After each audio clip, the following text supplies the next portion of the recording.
Pennsylvania, Tyler.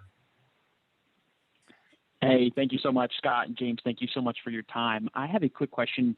I see more and more often that employee branding, there's so many people whose personal brand is actually stronger than their own employee brand.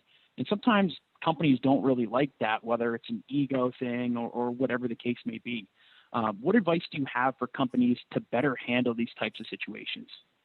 It is a negotiation. It's to say that if you hire someone who is, and to some extent, that's kind of my situation. I am probably more famous in employer branders amongst the 2,000, 3,000, 4,000 employer branders than my company is amongst the world. It's just a different power dynamic. It's a different kind of brand. And so I see that. And to some extent, you want to be able to say, how do I tap that value? But at the same time, is it value that helps?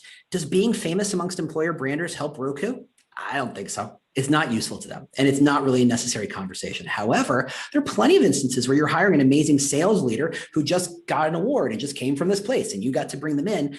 Yeah, you want to tap that, but it's about having a two-way conversation that we'd like to leverage that network for our own benefit. But what do we give you for your benefit? How do we work together? There's never a one-dimensional, one-sided street kind of process. So if you have someone who has a great personal brand, you want to feed that, you want to support that, so long as it does help serve the both of you. And if it's a one-sided conversation, that person's not going to hang around for very long anyway. That's really how I'd start.